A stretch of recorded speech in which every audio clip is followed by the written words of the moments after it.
Sanibona mfethu, yo ngaze ngaphatheka kabi. Like ngixoshisa umuntu emsebenzini yabo. Kanjani? But ngizonichazela like full into details. But uphelele umsebenzi and I feel so bad. How are you? You're the security? Yep. You're the security? Yes. Okay. Where is the restaurant? My first time here. Let's see. Okay. This way. Alright, thank you. Yeah, Every day. Alright, come on. First mistake ngiyenzile. Angidouble checkanga i-order ngibele ngathathi. Angicheckanga ukuthi akhona ama drink no sis obenginika akacheckanga then ngahamba.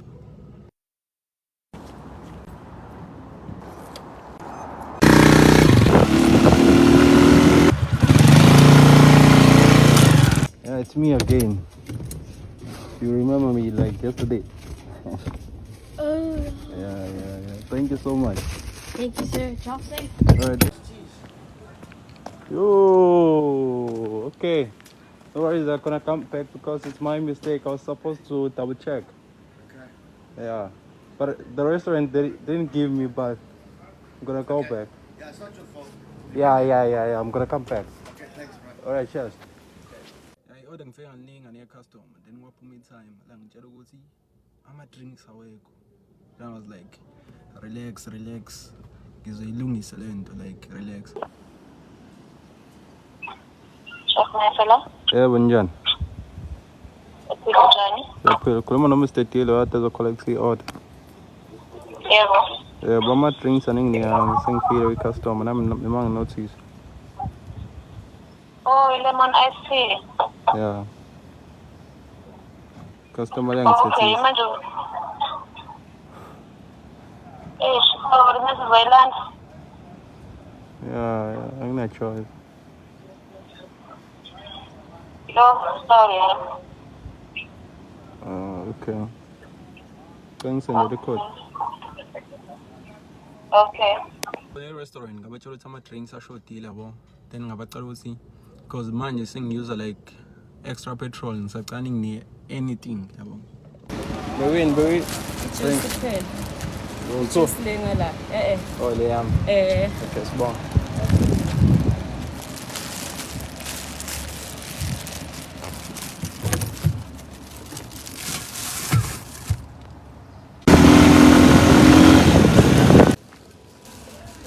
Sure, hey. Thank you so much. Thank you, sir. Alright. Cheers. Bese ngiyilungisile inkinga eyenzekile and I was like yeah ayiseku-right. Then ngathola i-message from i-office bathi i-customer complainele ukuthi ama-items ayashort and I was like kanjani lo muntu like uyenza kanjani lento ayenzayo mfethu ngambhalela i-message nice like I was trying to be nice yabo. Yeah, then ngabhala isingisi like imbuze then wangichazela nga-understand futhi yabo and wangikhombisa ukuthi like u-order ama-drink awu-2 yabo and mina ngimnike i-hot like e-restaurant futhi baphinde futhi bakukhohlwe ukunginika enye i-drink. So ngafuna e-restaurant labo ngababuza ukuthi like kwenzakaleni bathi angichaze i-story ngachaza and bese ngikhuluma nama-manager-ke laphana ngachaza ngasho ukuthi usisi ngibuyile like kwesibili wakunika ama-drink awu-2 eyodwa bekwe-customer enye bekweyami yabo. Bangibuza ukuthi unginike i-drink for what ngathi like for ukuthi ngisebenzise extra petrol because ngicelile ukuthi like anginike anything yabo bathi ukunikele ngathi i-coke bathi alright. Ngabona ukuthi lo sengifaka ingane yabantu enjeni manje like sengiyayigaqelisa yabo because indlela ade bebuza ngayo bengibuza ukuthi like i-coke yani yabo.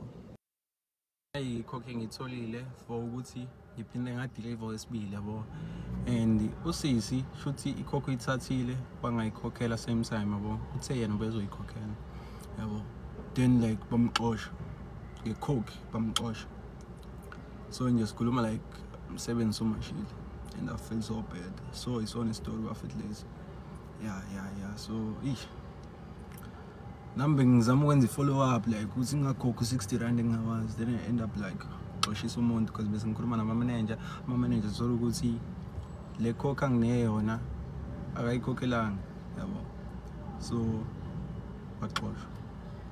Siyabingelela nganza ukuthi siyacela uma uqala ukungena kuleli khasi lethu. Cofa subscribe button kule channel yethu ewunqa phambili Umgosi channel, Umgosi 2. Wengane zakwethu-ke njengomsakazi noma njengepresenter yoMgosi, ngane zakwethu isithinte kakhulu indaba yalensizwa kuxoshwa owesifazane e-restaurant, esitolo sokudla nje bafowethu, ngenxa yejuice. Ijuice bafowethu yaqeda ipharishi, okukhombisa ukuthi eNingizimu Afrika bafowethu asikakakhululeki ngaleyo ndlela. Umuntu omnyama bafowethu usacinazelekile, cabanga nje uluzi ipharishi ngejuice, ngane zakwethu. Kodwa-ke la njengoba-ke siyibonile ividiyo, kwabayibonile ividiyo, uma ungayibonanga ividiyo ungabheka Umgosi 2 kwi-YouTube channel yethu, ubone ukuthi udaba luqale kanjani. Nalensizwa-ke idiliva ukudla ikhathazekile. Sesisho ukuthi ngoba siney'nkundla ey'ningi zokuxhumana, TikTok, Facebook nakwi-YouTube sikhona, so sizama ukuthi uma ufuna ukubona full details uzofanele usithole on YouTube. So la untombazane ubese ngenxa yokuthi insizwa ibisihambe kakhulu ngopetrol wayo ngekani nje le drink abeyincengela ngalo usisi ukuthi uzolikhokhela. So lo bhuti akaphuza ikani le drink ngoba sesebenzise more petrol wakhe. So uma ehamba-ke lo bhuti esebuyisela ijuice yesibili eshodayo, lokho-ke sekwenza ukuthi lona owesifazane abe useyaxoshwa emsebenzini, kodwa kuvela ukuthi ubengayikhokhelanga i-drink le abethe uzoyikhokhela, kodwa ushilo wathi uzoyikhokhela, futhi kayikhokhelanga ngesikhathi. Bafowethu, uhola malini lo muntu, wenza malini ngosuku obengahluleka ukukhokhela ikani le drink? Even nathi South Africa bafowethu, oyedwa njengavolontiya athi hayi cha nami nje ngingayikhokhela leyo drink yakhe, then usisabuyela emsebenzini. Bafowethu, izinto ey'ncane ey'lungisekayo ubengantshontshi. Kodwa-ke yebo siyazi ukuthi abaqashi bayabhekisisa, kodwa bafowethu lento iyangithinta kakhulu. Mina-ke nawe besingahlangana kwi-comment section sizwe uvo lwakho ukuthi wena uthini ngalolu daba. Ungakhohlwa ukuchofa subscribe button kule channel yethu Umgosi 2, uphinde usilandele kakhulu nalapha enkundleni yethu YouTube. Ngane zakwethu, siphinde sihlangane nakwividiyo elandelayo siphathele lezi ndaba nezinye izindaba. Ungakhohlwa ukuchofa subscribe button. Danko, bye.